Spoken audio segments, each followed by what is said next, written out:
Hello, this is Ted Everingham, and this is Great Lakes Log on WMTV5.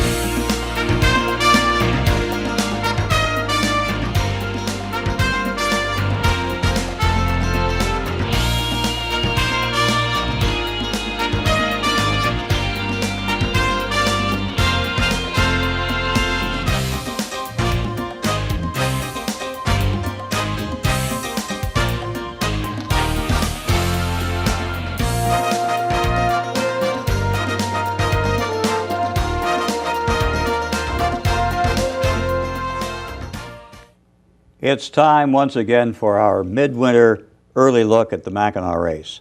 You know, the Mackinac race started in 1925. Bayview Yacht Club founded the race. Bayview Yacht Club has conducted the race every year since. That first year there were only 12 boats. Most of them did not get to the island. And the race has grown over the years. It's been through the Great Depression and World War II and the Korean conflict and every kind of good and bad time. And it's still with us. I've asked Frank Kern. You've seen Frank on the program before, but in a different capacity. Frank Kern is the 2009 Mackinac Race Chairman for Bayview. It's a huge job. Frank, thank you for taking time to be with us. Thank you for having me. Well, it's a big job. You've been at this now for a couple of years. Yes.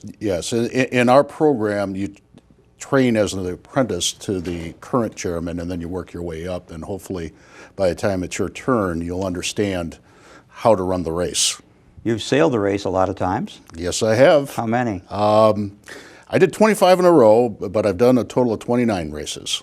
That's a lot. So you're an old goat. I'm an old goat, and something that my dad did, and it's the history of the race, as you talked about, is paramount to what we want to recreate this year.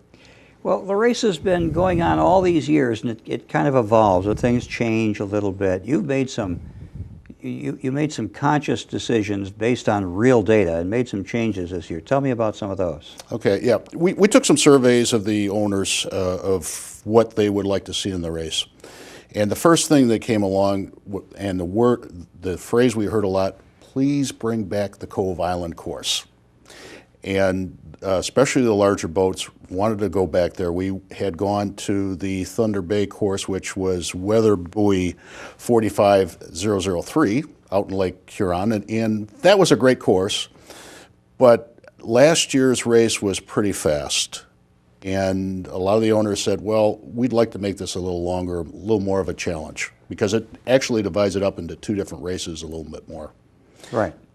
And what I found, and a lot of other competitors have found, is you get up to Cove Island buoy, and the race changes. It's a second race, and I've been an hour ahead of my competition and lost the race on that last stretch down to Mackinac Island because there's a lot of choices there. The chart we're looking at now, Frank, illustrates that. The heavy black line on the left is a schematic of the race from Port Huron. Let's make it clear that everybody starts at the same line and everybody finishes at the same line at Mackinac Island. The difference is where you go to get there.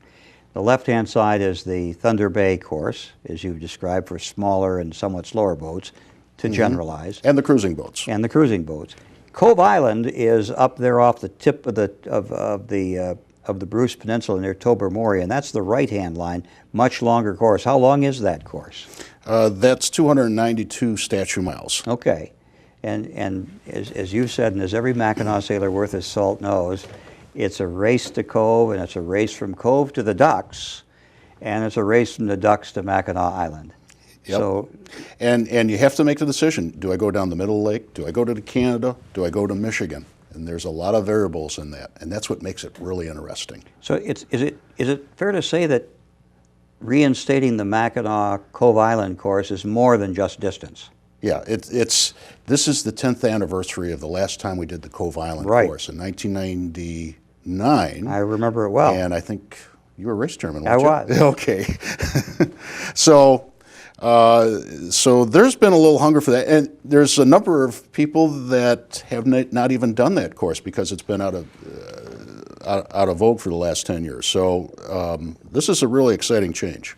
And that's one of the reasons I wanted to show the chart, make sure our viewers knew what we were talking about. It's significantly longer than the shorter course, but tactically a lot more interesting, I think. Yeah, yeah. Okay.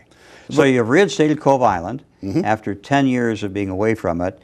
One of the reasons that was given for abandoning the Cove Island course was that the Canadian Ministry of whatever had removed the buoy off Cove Island. Yes. How do we replace that? Well, we did some checking and we found out that we still had the old Southampton buoy, which, if you remember, we ran after 1999. And we are going to bring that back. Now, the only physical problem that we have is that we have to add 200 feet of chain to it because it's in pretty deep water there, and haul it up a lot farther. It's actually on land in Southampton right now in Canada. Which is farther down the Canadian shoreways. Yes, Yeah. yes, yes. So you truck it? Do you truck it up there? No, they're going to tow it with a boat. Okay. So there's actually a buoy service out of Canada that actually does this for us, and they do know what they're doing, so I'm pretty confident it'll be in the right place. You know, I sit here talking with you, and I have a lot of memories of the race myself, and I'm thinking here just deciding what buoy to use, what ground tackle you need, how to get it from one place to another, how to get it deployed and pulled after the race. That's a job in itself, and it's just one little piece of what you're doing. Yes, yeah. I think the second thing we would need to talk about is the handicap system. And this is a major change also. Roughly about 5 years ago, the race committee decided to go with a handicap system called IRC.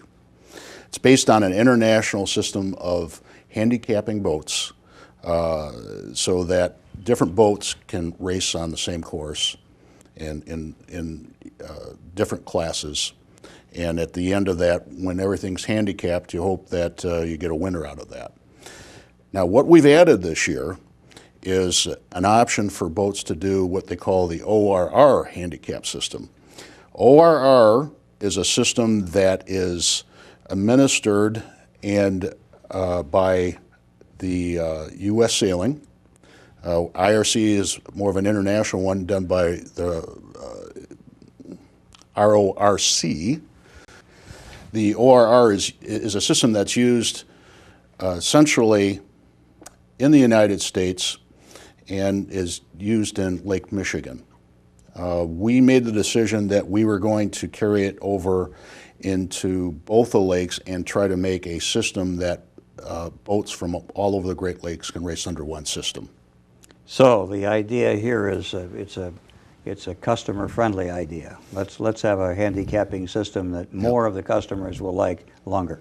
Yep. I've already had very good comments from boats in Lake Michigan that are already using this system, and I think they're going to come over and do our race. Excellent. Excellent. It's a tough year. We all know it's a tough year with the economy. I know you've been working hard at that. We have some wonderful pictures here of Port Huron, which is the starting point for the race, as it has been since 1925. It's really a great thing in Port Huron. I know you work closely with all of the authorities in Port Huron, civic and governmental and commercial.